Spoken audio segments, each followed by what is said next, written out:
আর রাজপুত্র।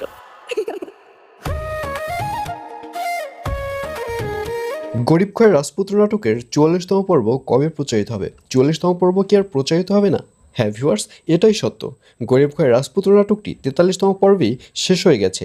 এটির আর ৪৪তম পর্ব প্রচারিত হবে না। তবে খুশির একটা খবর আছে, আর সেটা হচ্ছে গরিব খয়ের রাজপুত্র নাটকটি প্রচারিত না হলেও এর পরিবর্তে আপনারা দুই পৃথিবীর রাজা নামক নাটকটি দেখতে পারবেন, এবং সেখানে সেম অনিক, বৃষ্টি এবং মেঘলাকে দেখতে পারবেন। অর্থাৎ এটাকে আপনারা গরিব খয়ের রাজপুত্র নাটকের এপিসোড 2 নামেও বলতে পারেন। আর অন্যদিকে গরিব খয়ের রাজপুত্র নাটকটি ৪৩তম পর্বে শেষ হয়ে গেছে। তবে সবথেকে কষ্টের ব্যাপার হচ্ছে যে আমরা ৪৩তম পর্বে বৃষ্টিকে হারিয়েছি।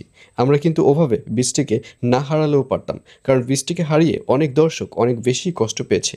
বৃষ্টিকে ওভাবে না হারিয়ে বৃষ্টি যদি শেষ পর্যন্ত বৃষ্টির যে বন্ধুটি রয়েছে সেই বন্ধুকে বিয়ে করত, ওই বন্ধু তো এক পায়ে রাজি ছিল বৃষ্টিকে বিয়ে করবার জন্য, কিন্তু বৃষ্টি তাও করল না। আর অন্যদিকে অনিককে দেখা গেছে সে অনেক বেশি স্বার্থপরতাগিরি করেছে, কারণ আপনারা দেখতে পেরেছেন বৃষ্টির অপারেশনের সময় সে অনিককে ফোন করেছে, অনিককে আসার জন্য রিকোয়েস্ট করেছে।